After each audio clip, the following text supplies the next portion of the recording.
Hello दोस्तों, अस्सलाम वालेकुम वरहमतुल्लाह। आपका स्वागत है शहबाज उर्दू क्लासेस में। चलिए आज मॉडल सेट का मैं सेट नंबर 1 लेकर आया हूँ क्लास 10 के लिए। उर्दू बहुत बेहतरीन सवालात 50 तक हो गया था सेट 1 का, 100 है सेट 1 में, 5 सेट मेरे पास है। तो ये देखिए सवाल नंबर 51 बोल रहा है सेट 1 का उर्दू का, शबनम कमाली कब पैदा हुए। आपका 4 ऑप्शन रहेगा, 4 ऑप्शन में ए बी सी डी, जो उसमें आपको जो एक सही होगा उसको टिक आउट करना है। तो उसको देखिए शबनम कमाली कब पैदा हुए, 51 का सही जवाब ए है, जो 1938 ईस्वी में पैदा हुए। सवाल नंबर 52 है, किस मकाम की खूबसूरती से मुतासिर होकर चेकबस ने मुनाज़िर कुदरत नज़्म लिखी। तो ये सवाल नंबर 52 का सही जवाब बी देहरादून, बी देहरादून, 52 का सही जवाब देहरादून। सवाल नंबर 53 बोल रहा है, हम नौजवान है किसकी नज़्म है। ये जो नज़्म लिखा गया है हम नौजवान है, ये किसने लिखा है। तो हम इतना नहीं जवाब देंगे, 4 ऑप्शन जो सही है उसको हम मारेंगे और याद कीजिएगा आपको। 53 का सही जवाब बी परवेज शाहिदी। सवाल नंबर 54 बोल रहा है, वादी संग किसके कलाम का मजमुआ है। तो 54 का सही जवाब बी जफर गोरखपुरी। सवाल नंबर 55 बोल रहा है, जिल में, यानी 4 ऑप्शन जो है, तो सवाल नंबर 55 बोल रहा है कि जिल में नदा फाजली का शेरी मजमुआ कौन सा है। तो आपको सवाल नंबर ए में है जिंदगी की तड़प, बी में है लफ्ज़ों का पल, और सी में है शहर मेरे साथ चल, और डी में है इनमें सभी। तो 55 का सही जवाब डी इनमें सभी। सवाल नंबर 56 बोल रहा है कि शामिल निसाब नज़्म बहुत आसान थी पहले का मौजू क्या है। 56 बोल रहा है कि शामिल निसाब नज़्म बहुत आसान थी पहले का मौजू क्या है। तो आपको 56 का सही जवाब होगा सिन्फ नज़्म का फ़नी उरूज ज़वाल। 56 का सही जवाब सिन्फ नज़्म का फ़नी उरूज ज़वाल, सी। 56 का सही जवाब सी। सवाल नंबर 57 बोल रहा है, आँख और ख्वाब के दरमियान, ख्वाब लिखाता है पढ़ाता है ख्वाब। सवाल नंबर 57 है कि आँख और ख्वाब के दरमियान किसका शेरी मजमुआ है। तो सवाल 57 का सही जवाब बी नदा फाजली।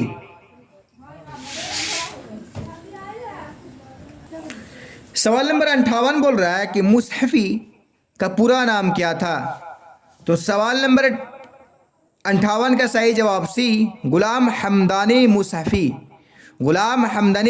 मुसहफ़ी का पूरा नाम गुलाम हमदानी मुसहफ़ी। सवाल नंबर 59 बोल रहा है कि मिर्ज़ा शौक़ की मसनवी का नाम बताए। मिर्ज़ा शौक़ की मसनवी का नाम बताए। तो मिर्ज़ा शौक़ की मसनवी का नाम है, 59 का सही जवाब होगा सी फ़रेब इश्क, जो लड़कियों के लिए लिखे थे। याद है ना कहानी, फ़रेब इश्क जो लड़कियों के लिए, बेटियों के लिए लिखे हैं। सवाल नंबर 60 बोल रहा है, गो खरो फूल के किस कलाम का मजमुआ है। गो खरो के फूल किसके कलाम का मजमुआ है। गोखरों के फूल किसके कलाम का मजमुआ है। तो 60 का सही जवाब होगा बी जफर गोरखपुरी। सवाल नंबर 61 बोल रहा है कि शामिल निसाब नज़्म बिजली का खंभा का मौजू क्या है। शामिल निसाब बिजली का खंभा का मौजू क्या है। तो 61 का सही जवाब होगा साइंसी इजादात के नतीजे में माशरे में आई खराबियाँ, बी। 61 का सही जवाब बी साइंसी इजाद के नतीजा में माशरे में आई खराबियाँ। सवाल नंबर 62 बोल रहा है सरापा रजस और जंग के सिन्फ के एजज़ा है, यानी कौन सा जज है, एजज़ा है, ये पूछ रहा है। चेहरा से है, मसनबी से है, कसीदा से है, तो उसका सही जवाब है सरापा जज का होता है, जो मरसिया जो बोलते हैं, तो मरसिया से होगा। 62 का सही जवाब बी यानी मरसिया। सवाल नंबर 63 बोल रहा है कि नज़्म खला डिनर के नज़्म निगार कौन है, यानी मुसन्निफ कौन है, राइटर कौन है। तो आपको उर्दू हो या हिंदी हो, कोई सा सब्जेक्ट हो, राइटर का नाम याद रखना, हिंदी, इंग्लिश और उर्दू, ये 3 सब्जेक्ट में राइटर लेखक, इसी को बोलते हैं मुसन्निफ। यही बोल रहा है सवाल नंबर 63 के नज़्म खला डिनर के नज़्म निगार कौन है। तो सवाल नंबर 63 का सही जवाब होगा सैयद मोहम्मद जाफरी, यानी 63 का सही जवाब डी सैयद मोहम्मद जाफरी। ये बोल रहा है सवाल नंबर 64 कल्म जा में हुस्न की रह जाएगी, मिसरा मुकम्मल करने के बोल रहा है, तो क्या रह जाएगी। कल्बो जा में हुस्न की रह जाएगी, मिसरा मुकम्मल करने के लिए बोल रहा है। तो ए में है पुरवाइयाँ, बी में है परछाइयाँ, सी में है गहराइयाँ और डी में है रुसवाइयाँ। तो क्या भरागा इसमें, यही भरना होगा, टिकाव करना होगा, तो बी भरागा परछाइयाँ। कल्बो जा में हुस्न की रह जाएगी परछाइयाँ, है ना। तो 64 का सही जवाब बी परछाइयाँ। सवाल नंबर 65 बोल रहा है कि सलाम मछली शहरी के गीतों का मजमुआ ज़िल में कौन सा है, यानी जो सलाम मछली शहरी के गीतों में क्या मजमुआ ज़िल में कौन सा है। 4 ऑप्शन दिया हुआ है, या पायल है, बाजू बंद खेल जाए और 3 हीरे, इनमें सभी, तो इनमें सभी होगा डी। सवाल नंबर 65 का सही जवाब डी। सवाल नंबर 56 बोल रहा है कफ आईना, सवाल नंबर 66 बोल रहा है कफ आईना किसके कलाम का मजमुआ है। सवाल ए में है इरफान सिद्दीकी, बी में हसन नईम, सी में है परवीन शाकिर और डी में अहमद फराज। तो 66 का सही जवाब सी परवीन शाकिर। सवाल नंबर 67 है कि ज़िल में मुबारक अज़ीम आबादी के मुंतखब कलाम का मजमुआ कौन है।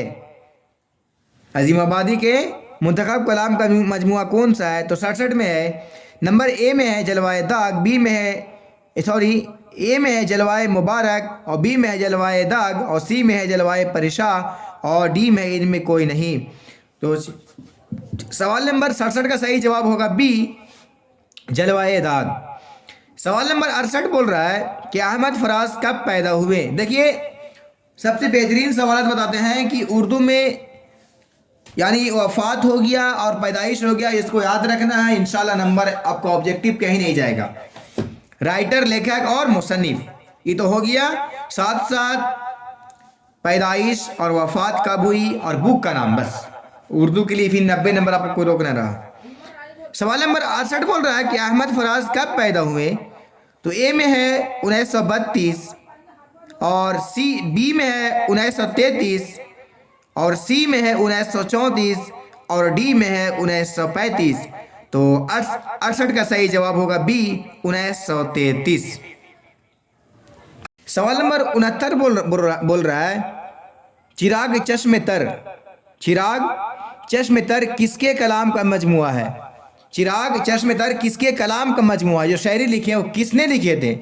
तो 69 का सही जवाब सी ज़फ़र गोरखपुरी। 69 का सही जवाब सी ज़फ़र गोरखपुरी।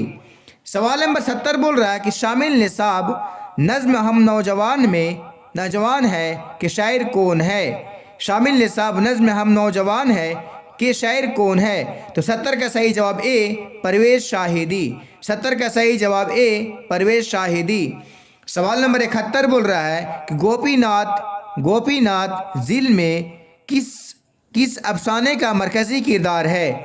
तो गोपीनाथ एक रोशनी बुक है, दरक्षा बुक से एक रोशनी बुक है, इसका बोल रहा है कि सेकेंड हैंड का आप पढ़े होंगे, वही कहानी का बोल रहा है। तो 71 का सही जवाब ए सेकेंड हैंड। सवाल नंबर 72 बोल रहा है कि उर्दू का ताल्लुक़ किस खंदानुल सना से है।